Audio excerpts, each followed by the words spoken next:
everybody. Welcome back to the Tipsy Coast. We're your tipsy hosts, Sarah, and Lindsey. Hi. Hey, guys. Hello. Okay. Things are going a little differently. They tried something new. Yeah, your inflections changed, and then Boydson tried to beat me to the punch again. I was trying to switch it up. I appreciate the switch. I was feeling like I didn't want to come last today, so. Okay. So I'm last. It's you. You came It's in me. last. I have a PSA. Okay. I know our demographics are mostly women in their late 20s to 40s. And this will apply to every single one of you. Okay. Okay. Did you know that there is an MBOP 2.0? What? Like a remix?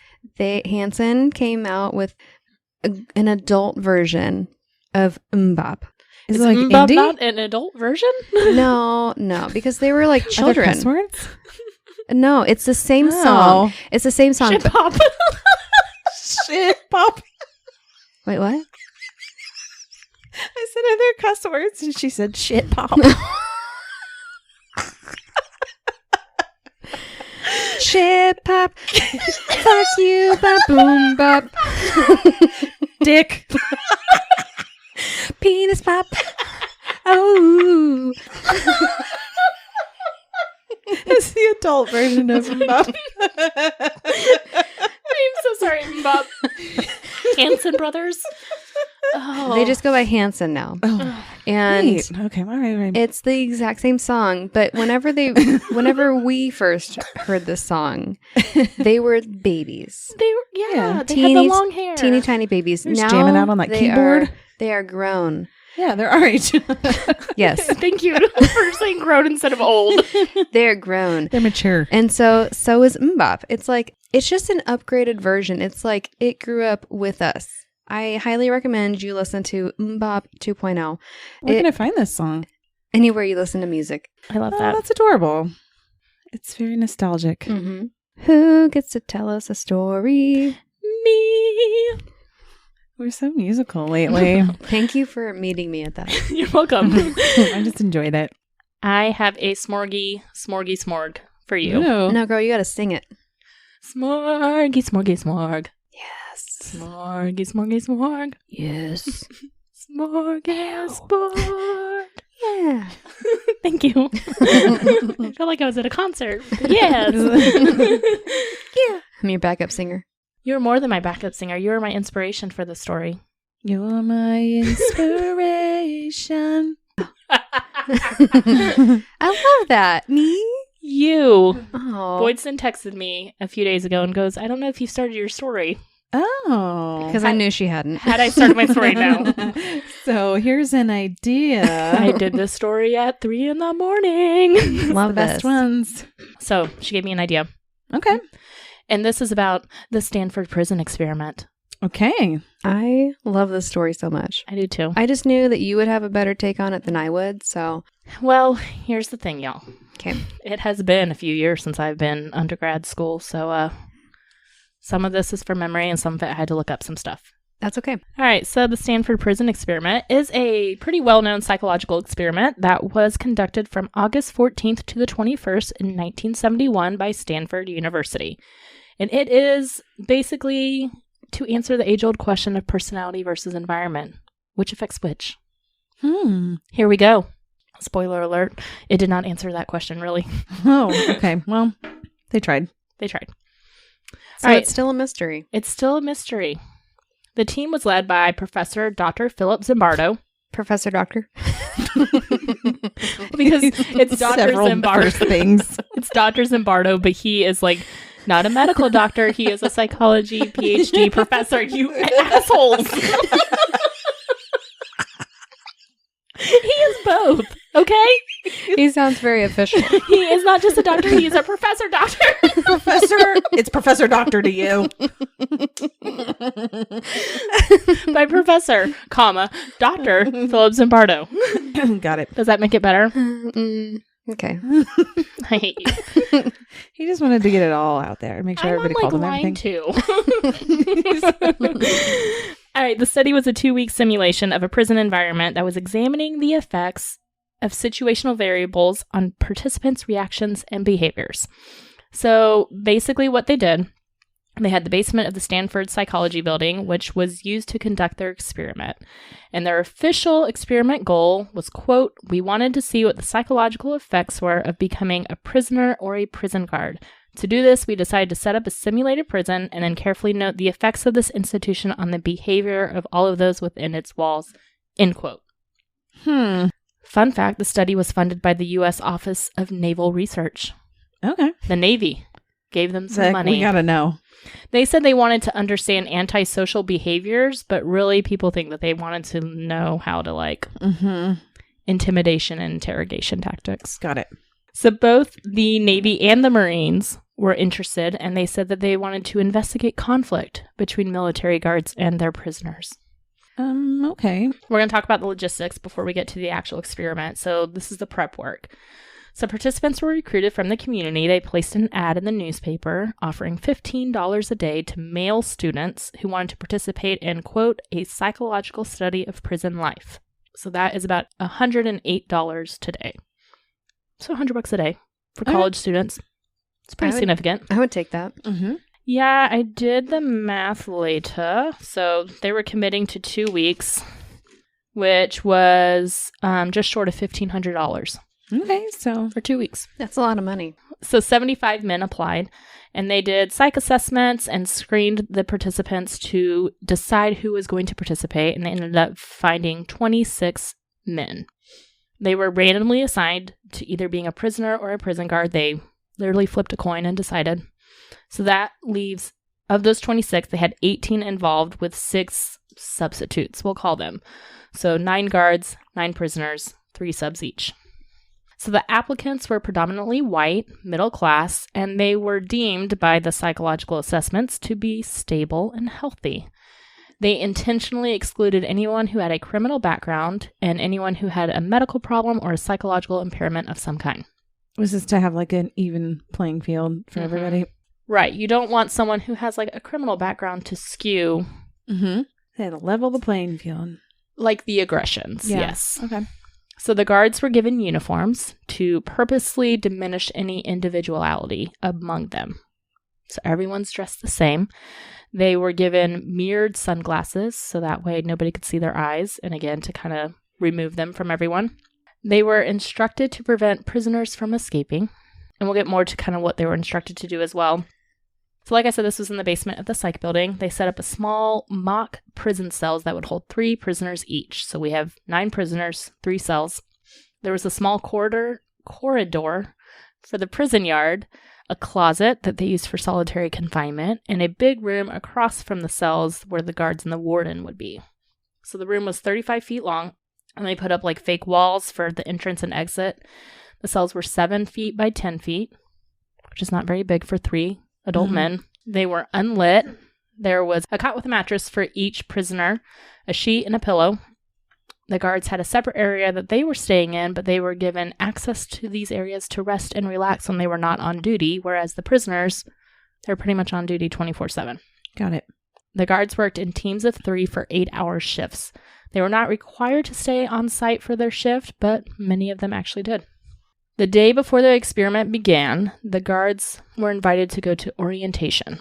So they were given some rules. The 2 main rules: 1, do not physically harm the patients. 2, do not withhold food or drink. And then there was a couple discrepancies with other rules. One of the rules said that they were supposed to maintain law and order in whichever way they saw fit. And we'll kind of get to this a little bit later, but some people say that they were given more directions than that. But those were supposedly their only 2 rules. Got it. Don't hurt them. Don't withhold food and drink. Right. So they were given, what are those little nightsticks? I was like, pitchforks? I don't know. What are you doing? Like with guards that they... Nightsticks. Nightsticks. That's what they're called. Okay. That's what I call mine, if that was the official term. I feel like it is. And they were given a nightstick. And like I said, they had the uniforms and the sunglasses to prevent any eye contact, keep them anonymous. So obviously they're recording this. They're documenting all of this. And so recordings show that the guards were instructed by the researchers to disrespect the prisoners and to make them feel submissive and helpless. So they were telling them to be aggressive, do whatever you want to do, blah, blah, blah, just don't hurt them. They were told to refer to them by their numbers. So each prisoner had a number instead of their names to dehumanize them. Okay. So the next day, the experiment starts, and this is August 15th. And they're really going to start off with a bang here. The prisoners, so we'll talk about how unethical this whole thing was. So this is number 1. The prisoners were mock arrested by real police and brought to the basement. They were picked up at their homes. They were not told about any of this before and were completely caught off guard. And so they weren't even told that they were chosen for the study? They were told that they were chosen for the study. They knew they'd be the prisoners, and they knew the day it would start. They know how it would go about. They did not know police would come to their house and arrest them. That seems traumatizing. Yeah. Not only arrest them, they took them to the actual police department. They booked them. They fingerprinted them. They took their mug shots. They read them their Miranda rights. And they strip searched them. Put them in their prison outfits. Okay. Which is basically like a smock. They had no underwear on whatsoever. Okay. Oh, like no pants either? No, it's like a nightgown almost. No pantaloons? Just a moo-moo.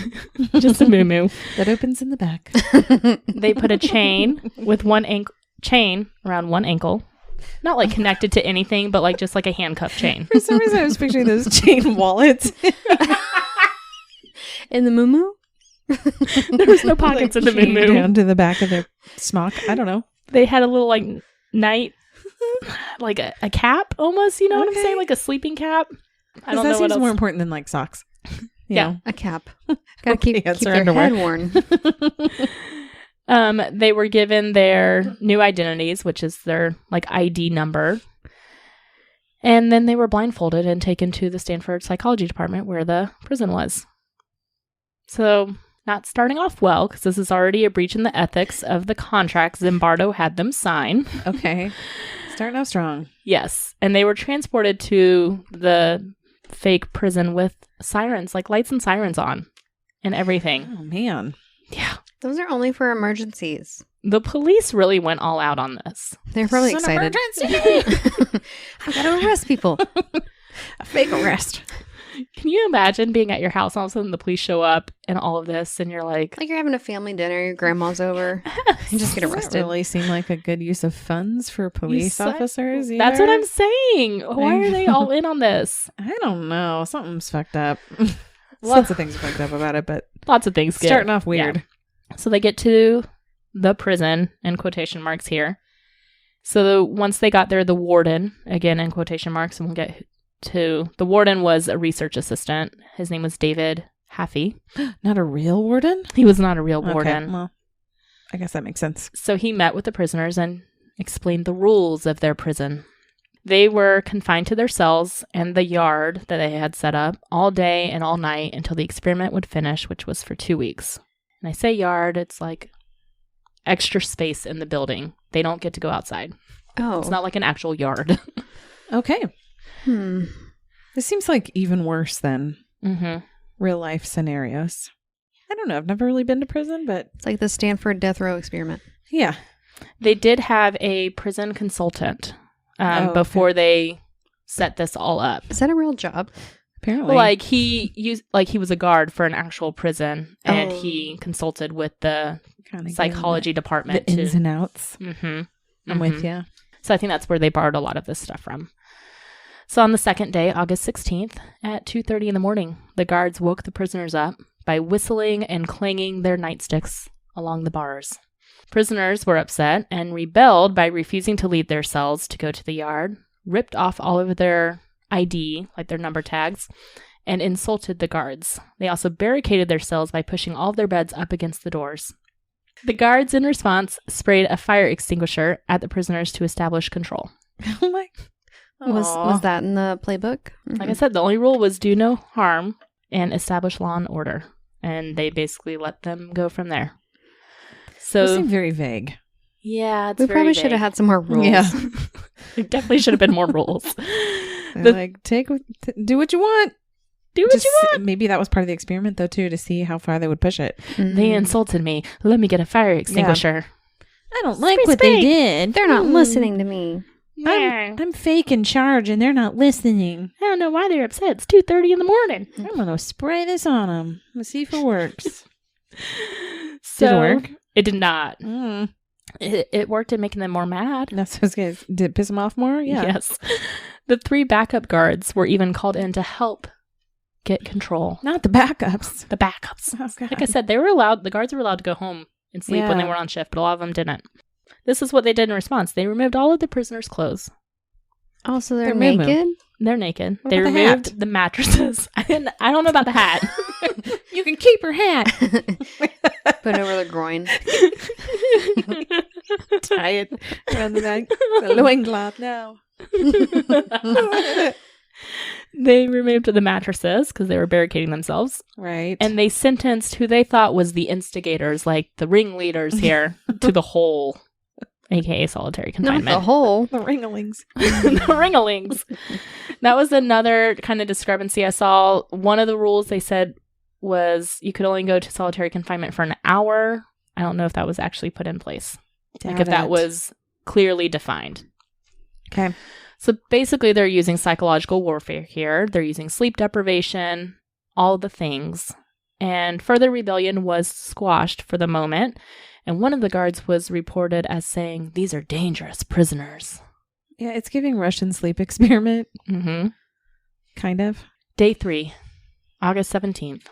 So the guards started instigating some drama.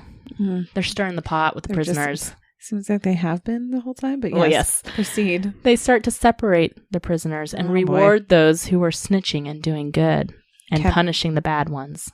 So they start turning on each other, the prisoners do.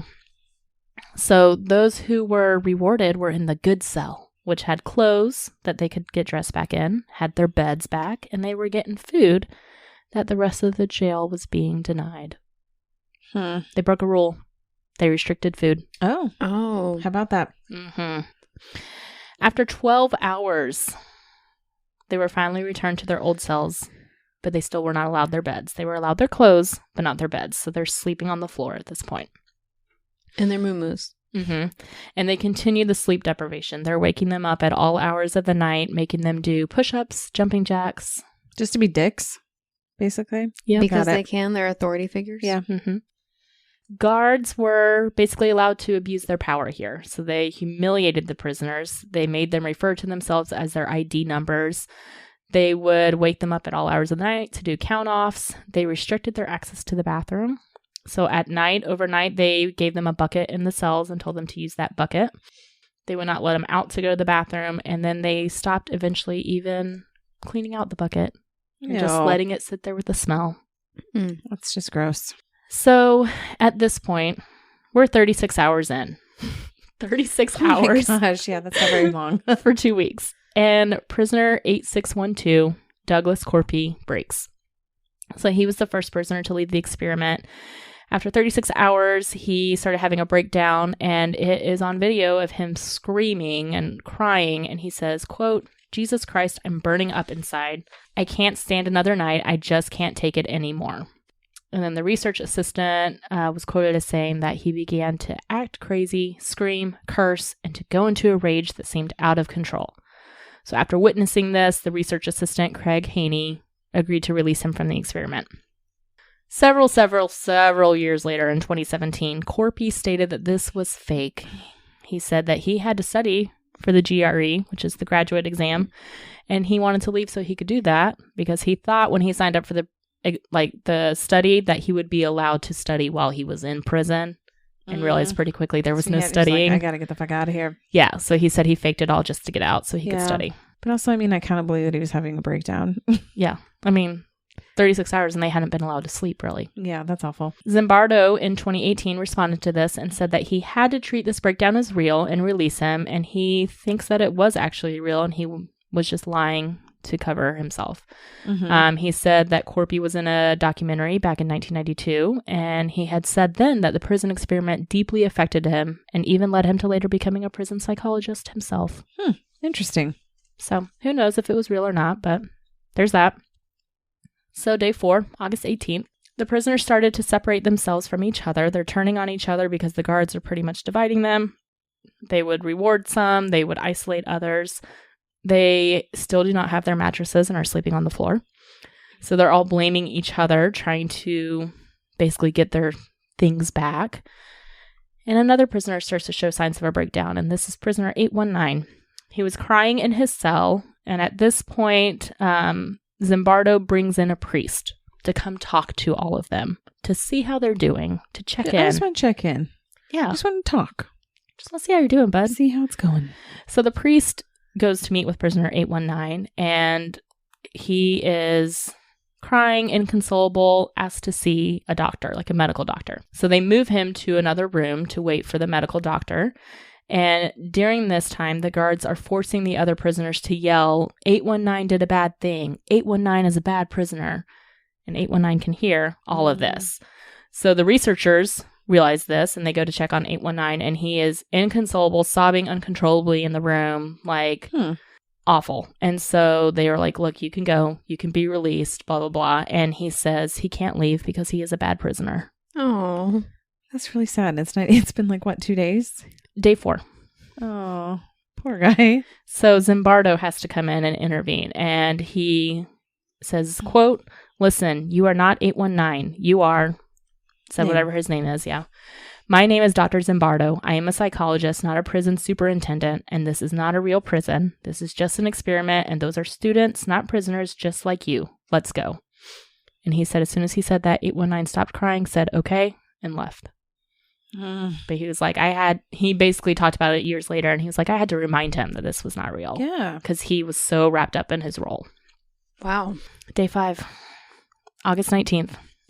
It's visitation day at the prison. Yay. Oh, good. So we're going to bring in our families. Our families that are traumatized because they saw us arrested. And our friends. And also have no idea, probably because you can't call home. Right. And tell them what's happening. Right. Yeah. No phone calls. Yeah. So Zimbardo and the guards said, well, let's clean them up first. So they fed them dinner. They put the rooms back together. So the mattresses were back and made sure that they looked cleaned up before allowing visitors back. I hope it smelled better too. I hope so Emptied too. the buckets. Yeah. Yeah, they cleaned out the buckets. They probably removed the buckets. It's disgusting. They made the visitors wait for long periods of time to even see the prisoners, acting like a real prison. Only 2 visitors at a time could come in to see a prisoner, and only for 10 minutes, with a guard watching at all times. 10 minutes? That's not like real prison. Mm-mm. And can you imagine, like, also being isolated from the world and everyone? 10 minutes isn't enough to say anything, really. Mm-mm. So parents show up, and they are concerned. I bet they are. Several threatened to call lawyers. Several threatened Zimbardo and demanded that he release them. And at that point, he's like, they're free to go. They don't want to go. Zimbardo's colleagues come to check on the progress as well. So one of them is Gordon H. Bauer, and he arrived to check on the experiment, and he questioned Zimbardo pretty hard about what was going on here. He's like, what's even your independent variable here? What are you even trying to measure? Right. And then Christina Maslock visits, and she is Zimbardo's girlfriend, later becomes his wife, but she was also a PhD student. And Professor? She's Dr. Maslock. She wasn't a professor. Okay. She's a social psychologist and was extremely upset after she saw everything that happened. Yeah. She watched the guards abuse the prisoners. She watched that they were putting bags over the prisoners' heads at one point. That's just terrible. So she challenged Zimbardo on this. She said that he had a lack of oversight. She challenged him on the morality of everything. It's inhumane. Mm-hmm. And further told him that his role as the superintendent had made him into someone that she did not recognize or like. So it had gone to his head as well. Mm-hmm. And she told him, quote, it's terrible what you are doing to these boys. She's right. She's right. 100%. Day 6, August 20th, Zimbardo did not like what his colleagues had to say to him, and that, combined with the parents' threats, made him decide to end the experiment early after only 6 days. So he gathered the prisoners and the guards and the researchers, and he explained that the experiment was over, but everyone's going to get paid for the full 2 weeks, so about $1,500 in today's money. Then he meets with the prisoners for several hours to debrief with them. He met with the guards after that, and then he brought everyone together. They were all asked to complete like a survey and return in a week to share it. Later in 2008, Zimbardo was quoted as saying, "It wasn't until much later that I realized how far into my prison role I was at that point, that I was thinking like a prison superintendent rather than a research psychologist." Yes. So he's like, oh, hey, my girlfriend was right. I'm glad somebody could get through to him. That's probably why they got married. Yeah. Probably why. Sounds romantic. So now we're going to talk about the results of the study. Okay. And this is where we're going to get into some theories. So according to Zimbardo, according to him, this is what he drew his conclusions as, is that the experiment demonstrated the simulated prison situation caused the participants' behaviors rather than their own individual personality traits. And he compared the results with the Milgram experiment. Have you heard of the Milgram experiment? No. Okay, so this is another social experiment that Yale University did 10 years prior. And this is fascinating. You can watch the video on YouTube. So they basically have this authority figure telling these people to administer electric shocks. Oh, yes. To a random person. And can they go through with it? Can they not? Yes. Can they go through it? Can they not? And they're not actually administering electric shocks. Yes. No one's getting hurt. But they found that people were administering fatal shocks to people because they were being told to.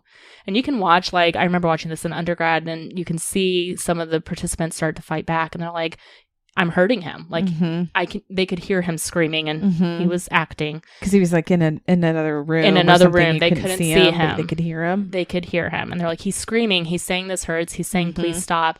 And there's just the authority figures like, you have to continue. Yeah. You have to continue. And they kept doing it. And they're like, if these were real shocks, they would have killed this person. Wow.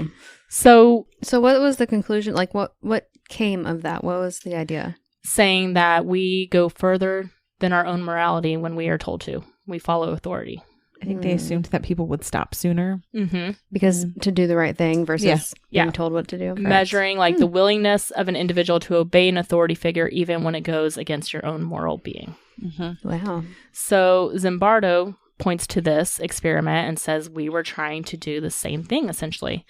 But times 10. And actually hurting people. Milgram experiment, no one was actually hurt. Right. Zimbardo, we don't know. So he said that the SPE, which is the Stanford Prison experiment, he says that it reveals that people will readily conform to the social role that they are expected to play. Yeah. Regardless of your personality or who you are. Everybody will conform. I think you can agree with that. Based on this experiment. Some people disagree. Of course they do.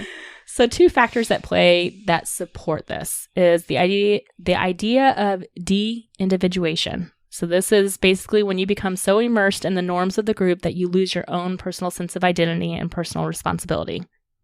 Go with the group.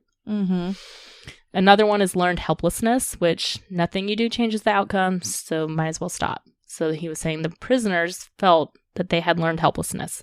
They realized nothing they did mattered. The guards were still going to do whatever they did, so they became submissive. So conclusions and observations are pretty subjective and anecdotal. The experiment is almost impossible to reproduce. Sure. Because it's completely unethical. And if you know anything about science, it's a bad experiment if you can't reproduce it. Right. It means nothing. It was a biased study from the beginning. Yes. 1973, a couple years after this, Erich Fromm, who is a pretty famous social and political psychologist, he did a lot of work on the ideas of love and freedom. He argued that since only a third of the guards displayed sadistic behaviors, so they noticed there was 3 separate groups of guards, some who were fair and who tried to reward the prisoners, some who kind of just went with the flow, and then some who almost enjoyed coming up with ways to torture these people. So Fromm is saying only a third of the guards displayed these behaviors. So this shows that a situation cannot influence a person's behavior and that there was too many generalizations in the results and that the personality of an individual does affect our behavior, but only when imprisoned. So he's like, these are extreme conditions. Only 33% of people actually conformed. So can we even say that that's successful? Who knows? Another theory at play here is cognitive dissonance. Cognitive dissonance is essentially when something internalized in us is contradictory to another thing. So we're talking like feelings, ideas, beliefs, morals, things like that. So when 2 things are in conflict, we experience cognitive dissonance. So the theory behind this is that humans strive for internal consistency. We want things to be balanced. When that is disrupted, we try to reduce the dissonance. So we do this by justifying the behaviors, rationalizing things, or avoiding contradictory information, like confirmation bias. Basically saying everybody here was having some cognitive dissonance at some point because what they were being told may have conflicted with their own morals or their beliefs, and they were trying to do whatever they could to balance that out.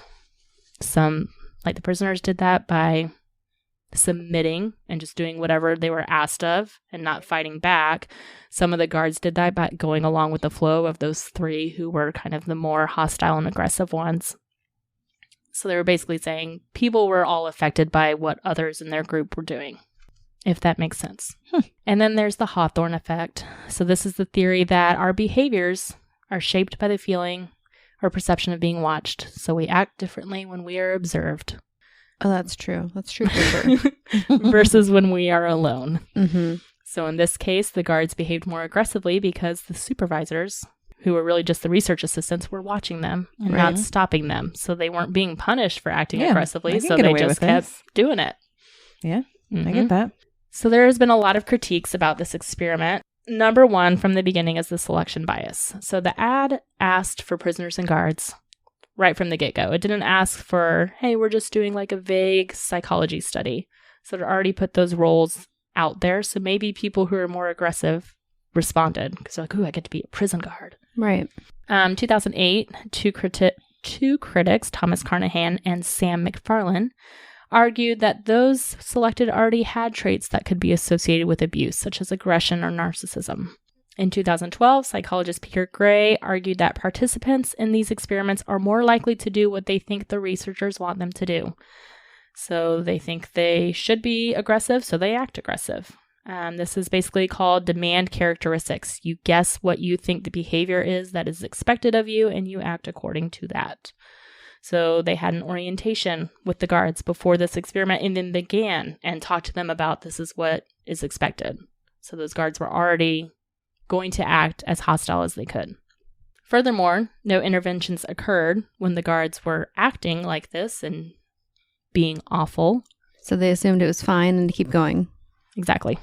They thought, oh, well, this is what's expected of me. In 2018, a French researcher, let's hear it, Thibault Letizier, did not say that correctly at all, I'm sure. I'm so sorry, sir. You get the idea. He published an article about this experiment and explained the sadism and the submission displayed in the experiment was directly caused by Zimbardo. He said he told the guards how to act, and their desire to please him as the ultimate authority figure encouraged their behaviors. One guard said that his theater background led him to improvise more ways on how to demean the prisoners, and he drew on movies and things like that. And he said he even instructed the prisoners to simulate sodomy on one occasion. Oh, boy. Zimbardo responded to this and said that other guards acted similarly or engaged with the other guards in the treatment of the prisoners. So he was like, I don't think that's true. Oh, no. But most of the guards said after this that they were intentionally acting and that this was not how they were truly responding. Well, I'm sure they would want to think that after the fact because they probably realized how terrible they were. And how criticized it was. Mm-hmm. So I think that some of this might be saving face, honestly. For sure. So the legacy of this prison experiment, one of the very few positive things that came out. The U.S. prisons actually made changes to how they were run after the results were published. So Zimbardo even submitted a statement to the 1971 U.S. House Committee on the Judiciary about his findings, which prompted changes. Number one being that adolescents and adults are not kept in the same holding cells or holding centers while waiting for trial. In March 2004, I'm going to butcher this again, the Abu Ghraib prison in Iraq. Okay. You guys might remember this. It's a prison in Iraq where there was a lot of prisoner torture, and there was like a whole bunch of proceedings about it with U.S. personnel, Army personnel, and how they acted. Okay. So this was in March 2004, and Zimbardo got involved because he noted similarities with his experiment because our Army was torturing these prisoners in Iraq. And he's still trying to justify his experiment. Mm-hmm. He said, quote, "I argue that we all have the capacity for love and evil, to be Mother Teresa, to be Hitler, or Saddam Hussein. Okay. It's the situation that brings that out."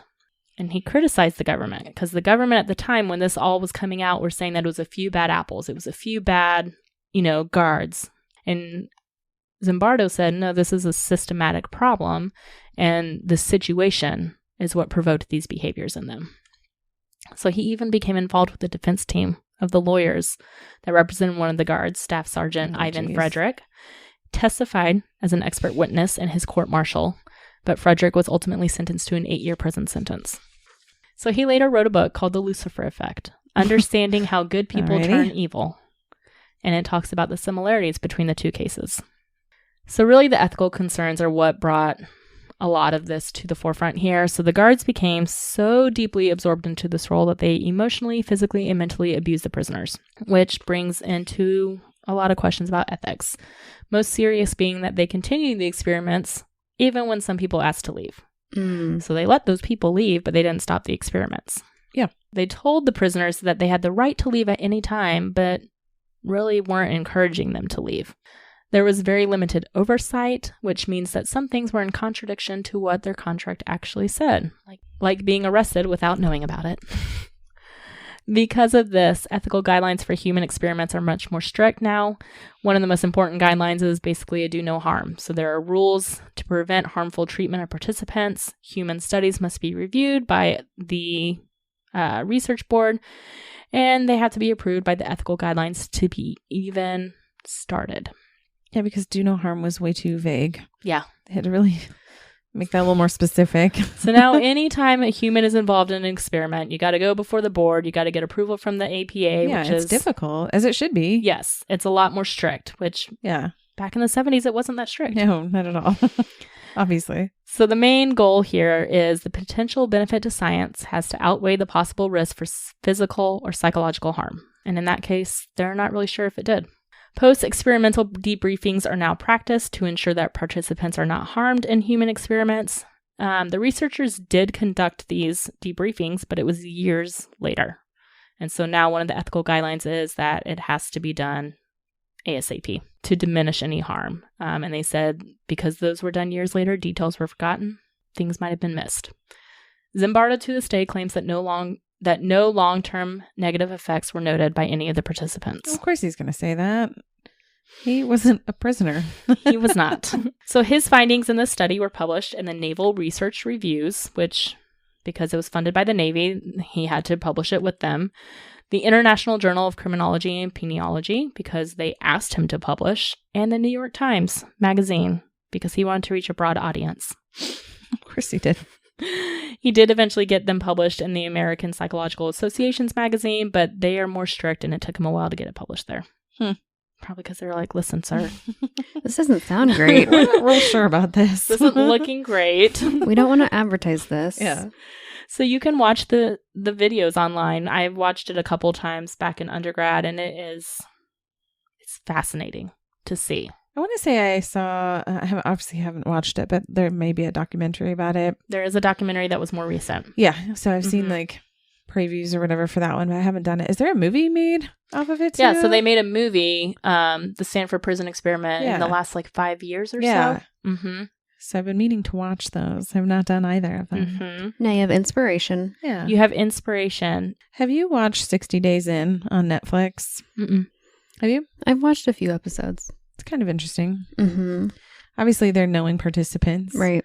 But they go into the prison prisons, system, yes. and the prisoners don't know that they are I've heard of it. from the outside world. But it is an interesting perspective. There still seems like a lot of messed up things, but I think most of it has to do with, for real. I think the most messed up stuff just makes you realize like how fucked up our prison system is, really. Mm-hmm. Puts a nice spotlight on that. So Zimbardo, he's still alive. He's Okay. 90 years old. He's gonna He's keep telling everybody about it. He is. He's retired now. Well, yeah. He's no longer professor, so. doctor. He's just doctor. Dr. Professor. Former professor, still doctor. He has done a lot of work and written a lot of books on shyness, cults, and mind control. Okay. Also on things such as altruism and compassion.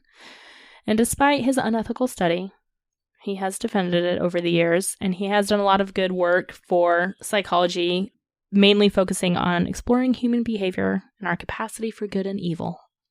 I mean, like, I can see what he was trying to do. Oh, yeah, just 100%. Wasn't executed very well. It wasn't executed well. It's, like they said, impossible to replicate, so we don't even know if anything really is valid. But I get what he's doing. Yeah. I mean, you're trying to explain, can good people do bad things because of their situation? I mean, I can even kind of understand, like, the idea of having these random people, making some prisoners. I can understand that, but, like, it got way out of hand. There was no oversight. He didn't step in when he should have. Yeah. He said one of the other main things that made him quit the study was they did, like, a fake parole hearing and had the prisoners come up and, like, explain why they thought they should be released on parole or whatever. And he said a lot of them talked about their crimes, their fake crimes. Yeah. Like, so honestly, like, that they, like, honestly thought that they had done something. And they had like, really taken on that persona. They like, really internalized it. Killed a man. Yeah. This really like, happened. they really internalized it. And he was like, I was just like, wow, this is going too far. Yeah, that's only after I think it is. Yeah. Yeah. I mean, people are literally peeing and pooping in buckets. Yes. That are not being emptied and sleeping Gross. on the floor. Good job. That is the Stanford Prison experiment. Fascinating. I love it. Not just because it was my idea, but because you did a really good job. I tried. Thank you. You did a nice job. All right, guys. Thanks so much for tuning in this week. You can always find us at thetipsyghost.com with our socials linked from there, or send us an email at thetipsyghost@gmail.com. Please give us a 5-star rating and a great review anywhere you listen to podcasts. We really appreciate it, and it really does help. All right. We will catch you guys next week. Okay, bye. Bye.